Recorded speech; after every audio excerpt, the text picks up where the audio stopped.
আমাদের গোষ্ঠী শুদ্ধ চ্যালেঞ্জ দিলাম, হুজ্জাতুল্লাহিল বালেগা যদি এক লাইন পড়াতে পারে ওয়াজ করা ছেড়ে দেব। আমি আজকে দায়িত্ব নিয়ে বলছি, তোমাদের গোষ্ঠী সমেত, তোমাদের গুরু সহ সকলে মিলে কবে কোথায় পড়বে, শুধু হুজ্জাতুল্লাহিল বালেগা নয়, যত কিতাব আছে ইফতার, আমার এবং আমার সহকর্মী যারা আছে আমরা দায়িত্ব দিচ্ছি, তোমরা ভর্তি হও। আমি জায়গাটাও ঠিক করছি, বসিরহাট শাহ আলী রহমাতুল্লাহ আলাইহের আস্তানার পাশে একটা জায়গা আছে। প্রতি রবিবার বেলা 10টা থেকে 2টো পর্যন্ত আমরা তোমাদের গোষ্ঠী সমেত সবাইকে ইফতার সমস্ত কিতাবগুলো পড়াবো ইনশাআল্লাহ। যদি না পারি তো আমরা জীবনে সমাজে ওয়াজ করা ছেড়ে দেব। আমি ভেবেছিলাম কোনো ওয়াজের মজলিসে এই কথাটা বলবো, কিন্তু তারপরেও ভেবেছি যারা আমাদের দাওয়াত করে নিয়ে যায়, তারা কিছু কোরআন হাদিস শুনবার জন্য নিয়ে যায়, তারা আমাদের এই কেসা বা কুৎসা রটনা করার জন্য নিয়ে যায় না। রিম আম্মাবাদ, দেশে এবং প্রবাসে যারা আমার এই বক্তব্য শুনছেন, তাদের জ্ঞাতার্থে কিছু জরুরি আলোচনা। মাত্র কয়েকদিন আগে আমরা আল্লামা রুহুল আমিন রহমাতুল্লাহ আলাইহির দরবারে এসে বর্তমান সময়ের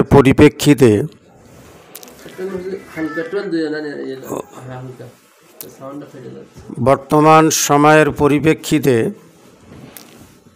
একটা কমিটি আমরা গঠন করি, যার নাম প্রায় 300 কাছাকাছি আলেম সকলে মিলে ঠিক করেছিলেন সর্বভারতীয় সিদ্দিকিয়া আমিনিয়া ওলামা পরিষদ। সেখানে আমি গুনাহগার আবু বকর সকলের জন্য একটা উসুল বেঁধে দিয়েছিলাম যে আমরা কোনো ব্যক্তি বা কোনো গোষ্ঠীর বিরুদ্ধে কোনো প্রতিবাদ করব না, কিছু বলবো না। তবে যদি কোনো গোষ্ঠী, কোনো ব্যক্তি আমাদের বিরুদ্ধে কোনো কথা বলে, আমরা সঙ্গে সঙ্গে তার প্রতিবাদ করব। অত্যন্ত দুঃখের সঙ্গে জানাচ্ছি, গতকাল আমি যখন কলকাতা থেকে মিটিং সেরে বাড়ি আসি, আমার ছোট ছেলে আমাকে বলে, আব্বা, কোনো এক মৌলবী আপনার বিরুদ্ধে দাজ্জাল সম্পর্কে আপনি যে আলোচনা করেছিলেন তার বিষয়ে বিষেধাগার করেছে। তো আমি বললাম, বাবা, ওটা আমাকে দেখাও। আমি দেখলাম আমাদের এলাকার কোনো এক অপরিপক্ক, অপরিণামদর্শী এক আধা মৌলবী দাজ্জাল সম্পর্কে আলোচনা করতে করতে সে বলল, দাজ্জালের 3টে ভাগ। উল্লেখ করা যেতে পারে ইতিপূর্বে সেই মৌলবী ফুরফুরার কোনো পীরজাদার বিপক্ষে বলেছিলেন যে ইনি হুজুর না দাজ্জাল, যার পরিপ্রেক্ষিতে আমি বলেছিলাম যারা পীরজাদাকে দাজ্জাল বলছে, এখন সেই পীরজাদার কাছে পীর হওয়ার জন্যে সার্টিফিকেট কামনা করছে। তো আসলে দাজ্জাল যাকে পীরের সার্টিফিকেট দেয়, দাজ্জালের কথাটা শরীয়তের বিরোধী হয়। দাজ্জাল যাকে জান্নাত বলে সেটা জাহান্নাম, আর দাজ্জাল যেটা জাহান্নাম বলে সেটা জান্নাত। অপরিপক্ক, অপরিণামদর্শী আধা মৌলবী সেইটাকে ব্যাখ্যা করতে যেয়ে বলছে, আমি ওটা বলতে চাইনি, দাজ্জালের 3টে ভাগ।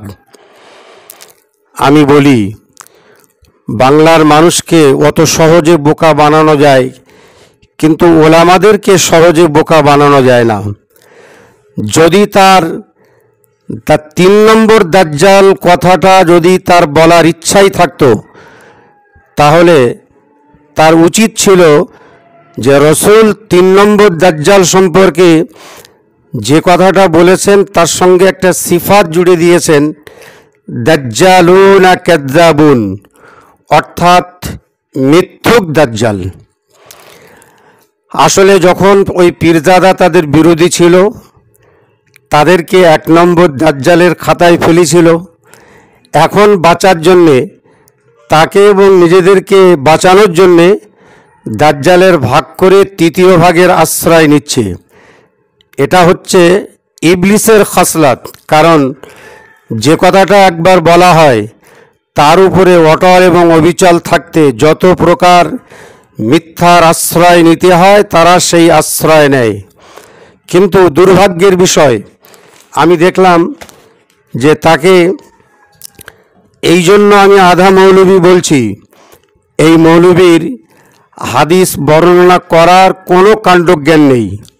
কারণ 3 নম্বর দাজ্জালের যে হাদিসটা বর্ণনা করেছে, এই হাদিসটা আসলে আছে মুসলিম শরীফের 10 পৃষ্ঠায় মুকদ্দমাতে।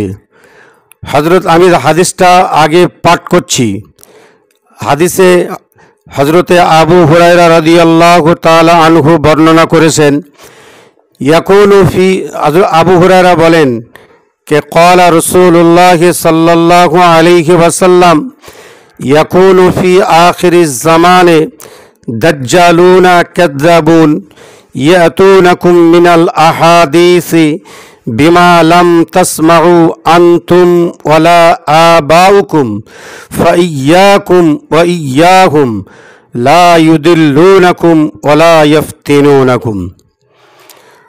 অত্যন্ত তাৎপর্যের বিষয়, 3 নম্বর দাজ্জালের খাতায় ওই পীরজাদাকে ফেলতে যেয়ে তিনি পুরো হাদিসটা পড়েননি, যেটা ইহুদিদের খাসলাত। যতটুকু দিয়ে তার দাবিটা প্রমাণ করা যায় সেই পর্যন্ত বলে মৌলবী ক্ষান্ত হয়ে গেছে। কারণ হয় সে পুরো হাদিস জানে না, অথবা জানলেও নিজের বিরুদ্ধে যাওয়ার কারণে সেটাকে গোপন করেছে। রাসূল সাল্লাল্লাহু আলাইহি ওয়াসাল্লাম বলেছেন, শেষ জামানায় বেশ কিছু মিথ্যুক দাজ্জাল বার হবে, যারা তোমাদের কাছে এমন এমন কথা পরিবেশন করবে যেগুলো তোমরাও শোনোনি, তোমাদের বাপদাদারাও শোনেনি। মৌলবী এই পর্যন্ত বলে থেমে গেছে। তারপরে রাসূল বলেছেন, ফাইয়াকুম ওয়া ইয়্যাহুম, এই মিথ্যুক দাজ্জালদেরকে তোমাদের কাছেও আসতে দিও না, তোমরাও তাদের কাছে যেও না, তাহলে তারা তোমাদেরকে গোমরাহ বানাতে পারবে না এবং তোমাদেরকে ফিতনায় ফেলতে পারবে না। কত বড় ধৃষ্টতা! দাজ্জালের 3টে ভাগ করে তার বক্তব্যটা 3য় নম্বর দাজ্জালের সম্পর্কে বোঝাতে যেয়ে আসল কথাটা সে গোপন করেছে। যাদের এটা যদি হয়, তাদের কথাই যদি মেনেই নেই যে তারা 3 নম্বর ধারার দাজ্জাল বা 3য় প্রকারের দাজ্জাল, তাহলে তো আরও মারাত্মক কথা। আল্লাহ রসুল বলেছেন, এই মিথ্যুক দাজ্জালদের কাছেও যেও না, তাদেরকেও তোমাদের কাছে আসতে দিও না, তাহলে তারা তোমাদের গোমরা করতে পারবে না এবং তোমাদের ফিতনায় ফেলতে পারবে না। এ বিষয়ে তো আমি বলতেই পারি, তারা যদি 3য় নম্বর দাজ্জালের ধারক বাহক হয়, তাহলে বাংলার একটা মানুষেরও উচিত হবে না তাদের কাছে যাওয়া, অথবা তাদেরও উচিত হবে না কোনো বাংলার মানুষের কাছে দ্বীনের কথা বলা। তৎসহ ব্যঙ্গ করে একটা কথা বলা হচ্ছে, 20 বছর পড়াচ্ছে তো কি হয়েছে? আরে ওই মৌলবী যখন প্যান্ট পরে ঘোরে, ভালো করে কাপড় পরতে শিখিনি, সেই সময় থেকে আমি শিক্ষকতা করি। আমার শিক্ষকতার বয়স হচ্ছে 37 বছর। এই 37 বছরে আমি 30 বছর ধরে বুখারী শরীফ পড়াচ্ছি।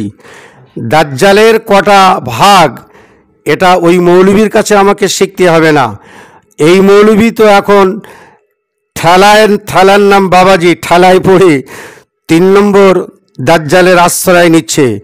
তবে মনে রেখে দিও, এটা আমি অত্যন্ত আল্লাহর শুকরিয়া আদায় করে বলছি, অহংকার করে বলছি না। দাজ্জালের ভাগগুলো তোমার থেকে আমি অনেক অনেক বেশি জানি। আর তুমি যে বলছো 20 বছর নয়, আমার শিক্ষকতার বয়স হচ্ছে 37 বছর। তুমি তো একটা চ্যালেঞ্জ দিয়ে বলছো তোমার। আমি একটা কথা বলি, এই মৌলবী তার স্বার্থের জন্যে হাদিসের একটা অংশ পেশ পাঠ করেছে আর একটা অংশ বাদ দিয়েছে। এটা কিন্তু আসলে ইহুদিদের স্বভাব। আল্লাহ পাক তাদের সম্পর্কে কোরআনে বলেছেন, আফাতুমিনুনা বিবাদিল কিতাব ওয়া তাকফুরুনা বিবাদ। তোমরা কি কেতাবের কিছু অংশ বিশ্বাস করো আর কিছু অংশ অস্বীকার করো? দাজ্জালের 3য় ভাগটা বলতে পারলে, আর আল্লাহর নবী ওই দাজ্জাল থেকে যে সতর্কবার্তা দিয়েছেন, এইটা সমাজে বলার মতো সৎসাহস তোমাদের নেই। তাই বলি, মনে রেখো, আল্লাহ যদি চান তোমাদের গোষ্ঠী সমেত যারা পড়তে চাইবে, কবে ভর্তি হবে জায়গা নির্ধারণ করে দিলাম। ইনশাল্লাহ আমরা এবং আমাদের গোষ্ঠীয় ওলামারা তারা এই পড়ানোর জন্য প্রস্তুত আছে। তার জন্যে মেনটেন করে, রুলস মেনটেন করে ফর্ম ফিল আপ করে ভর্তি হও। আমরা সপ্তাহে 1 দিন করে ক্লাস করব।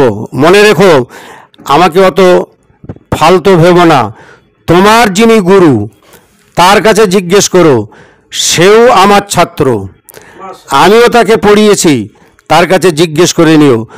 অতএব আমাদের সিদ্ধান্ত, এরপরে যদি আমাদের বিরুদ্ধে কোনো বা ব্যক্তি বা কোনো গোষ্ঠী একটা বাজে কথা বলে, আমরা 1 ইঞ্চি জমি ছাড়ব না।